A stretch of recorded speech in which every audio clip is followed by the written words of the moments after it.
little bit because that's exactly what you expect for the example. So I think if we understand these things, we can deal with it, and that's why the hypothesis is so important. I just want to comment on that also is if you can't stand it, when you review paper, tell the author to convert. But this is the problem because, you know, every time I review a paper, it's in relative percentage, and then sometimes it doesn't mean nothing because of the population they're studying.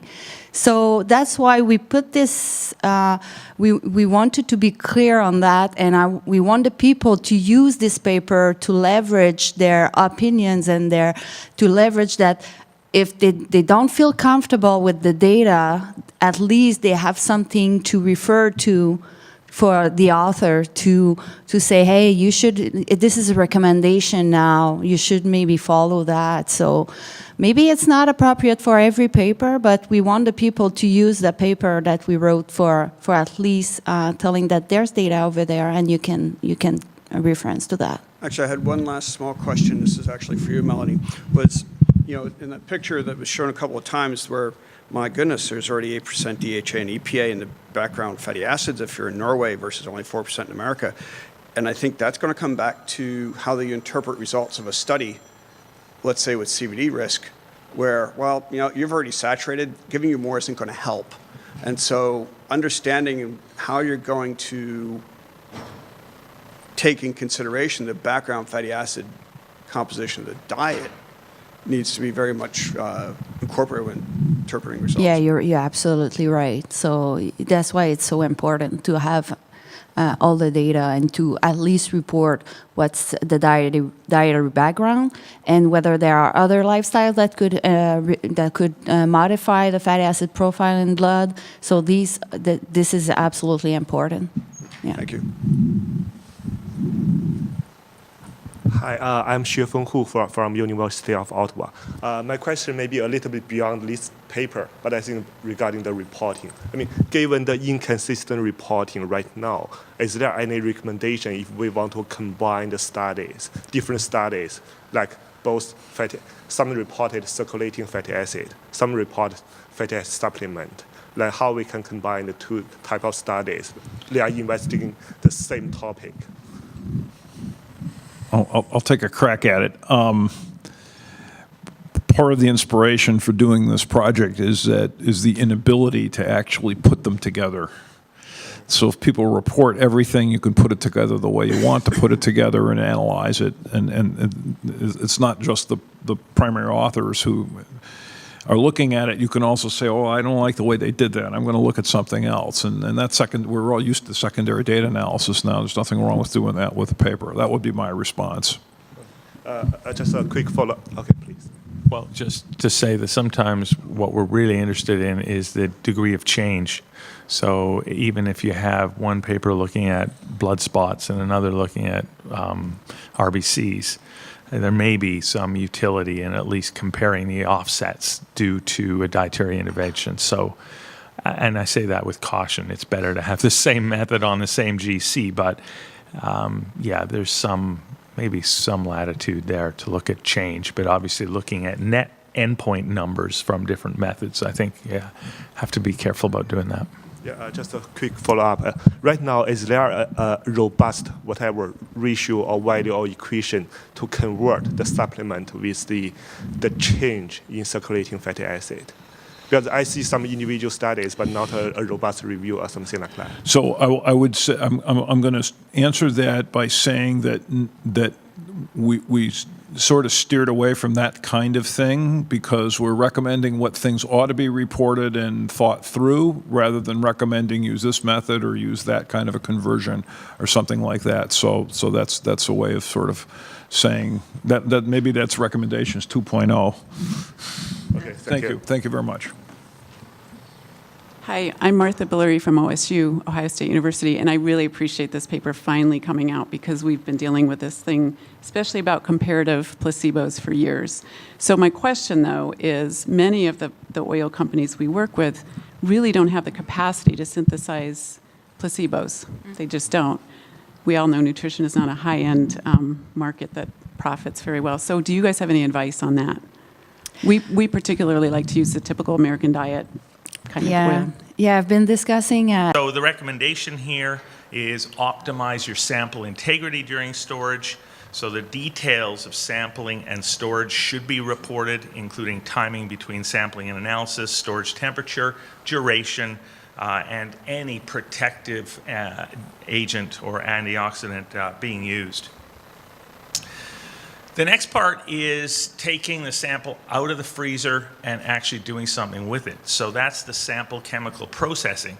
And again, if you take a look at the literature, there are myriad ways that you can extract and derivatize. And this is really, the old Fulch and boron trifluoride methylation procedure that we've all used for so long. That's just one way of so many. So you can have lipid extraction methods that are comprehensive, Fulch, Bly, and Dwyer, or targeted. So using methanol or hexane will recover specific lipid classes within your sample.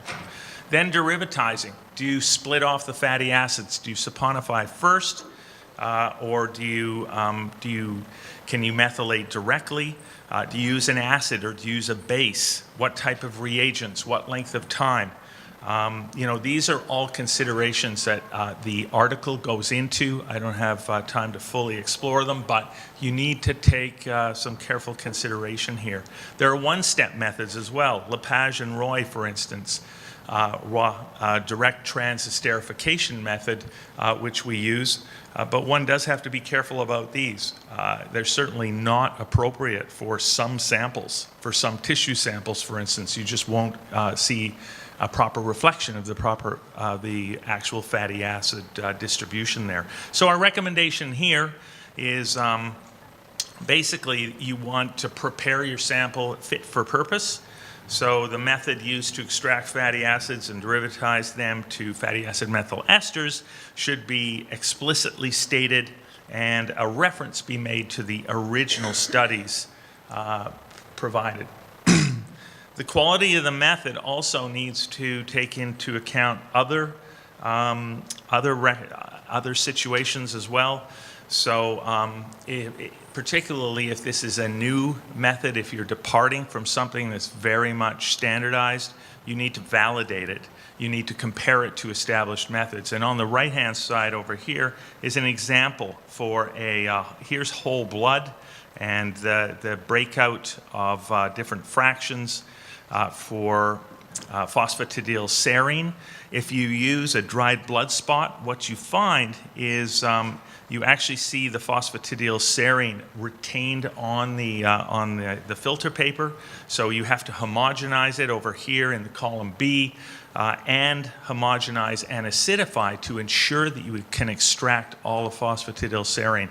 So without those steps, if you were to use the dried blood spot, the DBS, alone, you would underrepresent that category.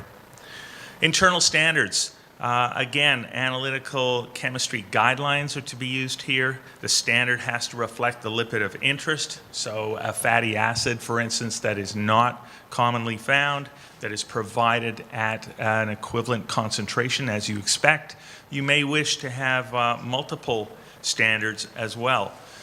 You may wish to put in a standard before you do the extraction, and then have a second standard at the point where you add it to introduce it into the GC. That way you can parse out what your efficiency is of your extraction methylation step and still have a quantification of peaks accurately. So the recommendation here is that the rationale and procedure for the internal standards should be reported when it is used. The third aspect is the analytical chemistry itself. And as I mentioned, capillary columns have really taken us a long way. 30 meters are great. 100-meter columns enable more fatty acids to be evaluated. But we have options, obviously, gas chromatography with flame ionization detector or GC with mass spec detectors. ILSI's liquid chromatography with mass spec or even MS detection. Shown over here on the right is a temperature flow or a temperature gradient pattern that has to be set and established. And basically, the bottom line is you have to report this in sufficient detail that you can unequivocally establish the fatty acid detail and resolution, identity and resolution if you repeat this. So recommendation is comprehensive analysis is important. When LC-MS is necessary, panels of fatty acids encompassing at least the same range that are routine in the GC should be analyzed qualitatively and quantitatively. Basically, GC FID is optimal, is what our finding was, but other methods can certainly be used. However, the responsiveness has to be characterized. So for GC FID, there's not always a linearity in terms of the injector. Usually the detector is fairly linear, but one has to calibrate with an external standard at different concentrations. For GC-MS applications, again, the responsiveness can vary. Here you can see, you see better linearity with injectors, but you have to be sure that response factors are calculated and applied in terms of ensuring linearity of response. And this was actually identified long ago by Arnis Kuxis in his paper in Chemistry Reviews. So just comparing GC detectors, again, the GC-FID detector typically provides a good linearity of response and is robust. For GC-MS, you have to obviously confirm, it allows you to confirm the analyte identity, but it can require calibration curves for each fatty acid. And we understand that is a large undertaking, but it's an important one. So for GC-MS, the issues are a little more complicated because, as you can see over here, you don't have linearity of response. You have to actually predict it using a set of calibration curve standards. Assessing the method also involves taking a look at your peaks. This got a whole lot better with the advent of capillary columns, but each peak represents a different fatty acid. You really need to try to strive to have baseline separation. It can be difficult if you've got multitudinous, many different analytes, that is fatty acids. Again, go compare to established methods. Look at setting the temperature ramps such that you can tease out the peaks that appear not to be giving you baseline separation. You also want symmetry with peaks. Asymmetrical peaks suggest problems with detectors or usually bad column or flow rates. So ensure the peaks are symmetrical. Unknowns, we really should strive to try to know all the fatty acids in a mixture. So often we don't, and I'm going to come to this in the final point about data reporting. But there are so many peaks in a chromatogram, it's tough to be able to identify them all. But a thorough lab should strive to identify all peaks, either using mass spec or different internal standards or other applications. So the recommendation here for fatty acid identity is the identity of all fatty acid methyl esters must be established for the accurate analysis and methods reported in the paper or supplementary materials. And there's some great standards out here for those that can see. These new Czech standards really have an amazing array. So using blended multiple standards, one can identify the majority of peaks and ensure baseline separation. The other issue is when you're using a simplified technique, and there are many of them out there, not only for preparation as mentioned, but also for the analysis, be sure that you cross-validate it to an established longer-term technique. So here you see a paper with Ken Stark and Norm Salin, authored by Ather Mazoud. that is a simplified and efficient method for analysis of fatty acid methyl esters. A lot of us used this when it came out in 2005. It basically took a 45-minute run shown on the top panel and converted it with pretty much the same quality of the chromatography in the bottom panel down to as little as 8 minutes. But again, buyer beware. We tried applying this once to studying different organs and even food fats, and it absolutely will not give you representative fatty acid profiles. So you have to be sure that any shortcut, if that's what you might want to call it, to improve on efficiencies will validate, and it's certainly not appropriate for all applications.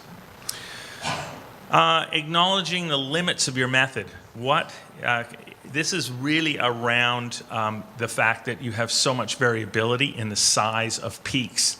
So particularly for some of the polyenoic peaks and some of the monoenes, the levels are extremely small. So what is your limit of detection is really what this section is about. You need to be able to identify where your cutoff is. What do you call a minimal detectable limit for your minor peaks? So limits or detection or lower limits of quantification should be reported when fatty acids are not detected or quantified is the recommendation for that. And then monitoring analytical performance is also extremely important. So quality control needs to be established, and there are certainly a suite of standard reference materials.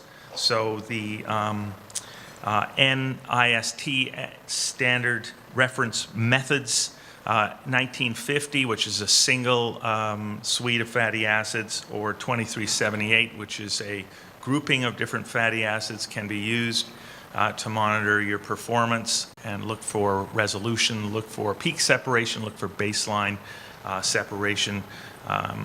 Working standards, obviously your fatty acids need to be in the range of the study interest. We referred to that before. And then you have to ensure that your instrument, your column, your injector, detector are clean and appropriate is extremely important. And you really should do a QC batch, quality control sample, either with every batch of fatty acids run, or it's recommended per 100. So the overall recommendation is reports should specify the quality control procedures used for sample analysis to ensure consistency across batches. Very important for studies where you're looking for small changes, small anticipated changes in fatty acid profiling. Okay, the last of the four elements here today is on reporting.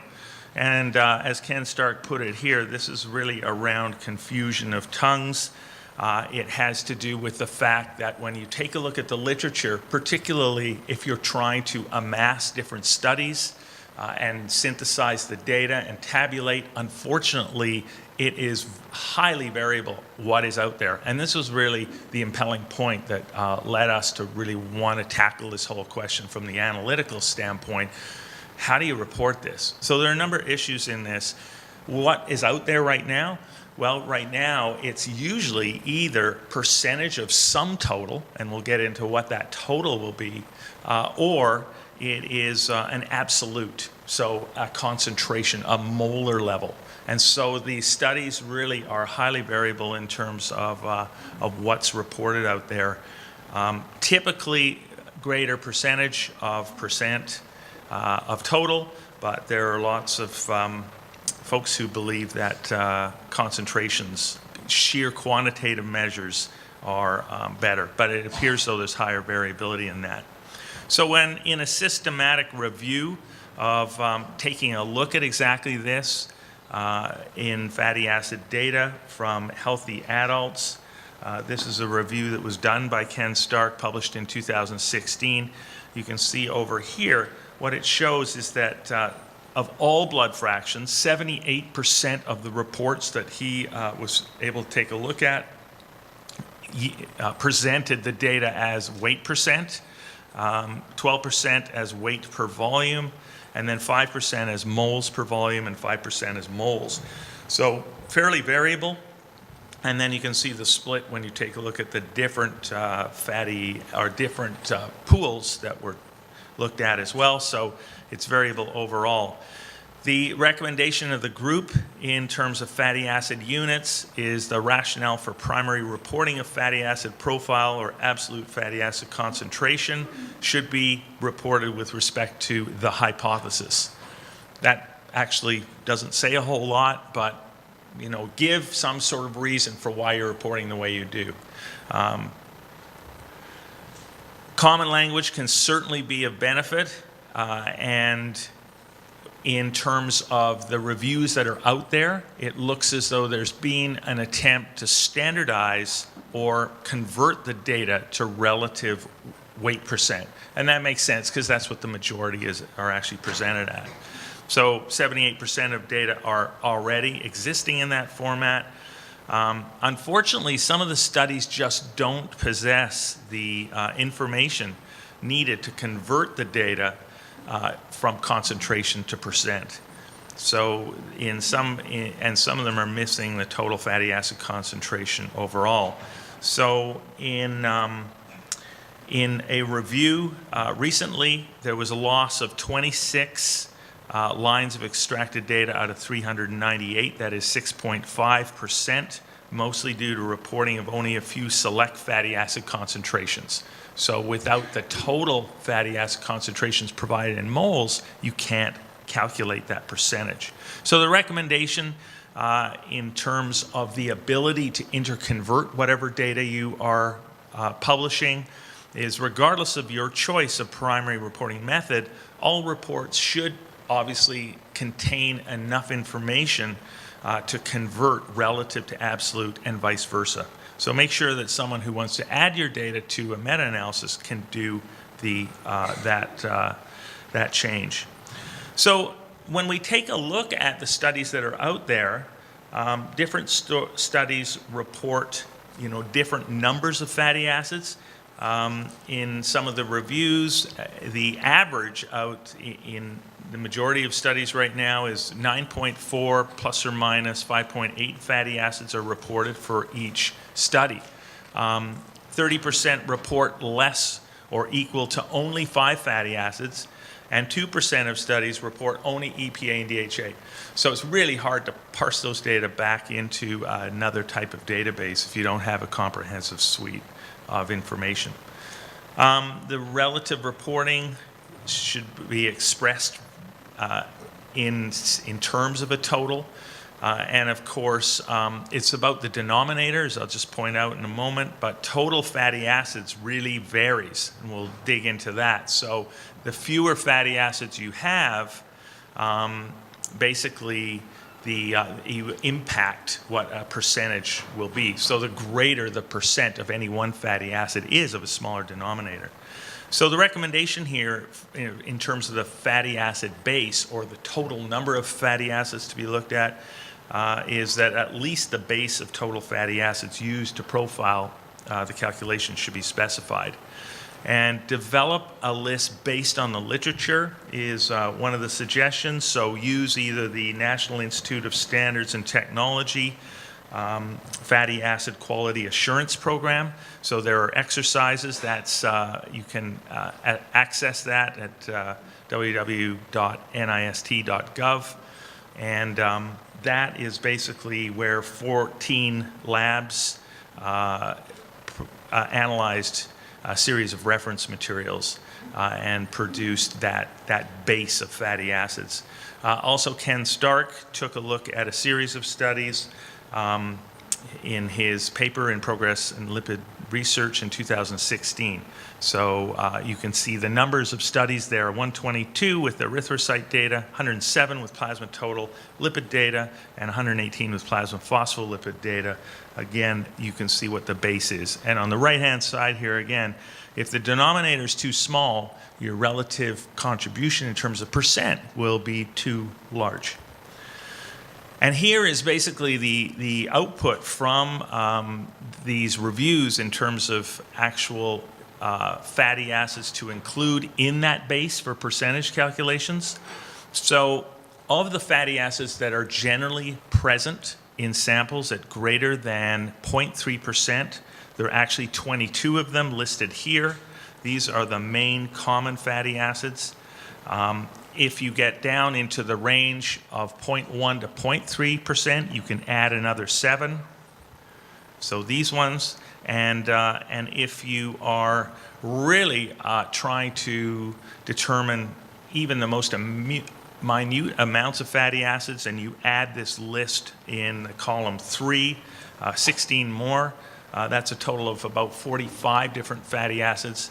I mean, that's optimal for the base, but most studies would be looking at something around column A or column A and B. And as we saw, a lot of studies in the literature actually only report 10 fatty acids. But optimally, one would try to strive for what's in column A, around 22 fatty acids if possible. And it would be nice to have commonality in that base, so that denominator is standard, so the percent of each fatty acid relative to the denominator is consistent across labs and across studies. So the recommendation here in terms of the fatty acid base is that the range of fatty acids, particularly those in category A, should be reported to enable secondary calculations and interpretation. So that's it. I would just offer as a final comment that I think the 4 elements of analysis, that is sample collection, sample preparation, analysis, and particularly data reporting, all need to be done in a way that is well documented, that adheres to existing literature norms, and is properly described and articulated in any manuscript that one is submitting for publication. So we hope that, that this component of and we hope that this manuscript will be of value to you as you work your way through fatty analysis. Thank you very much for your attention.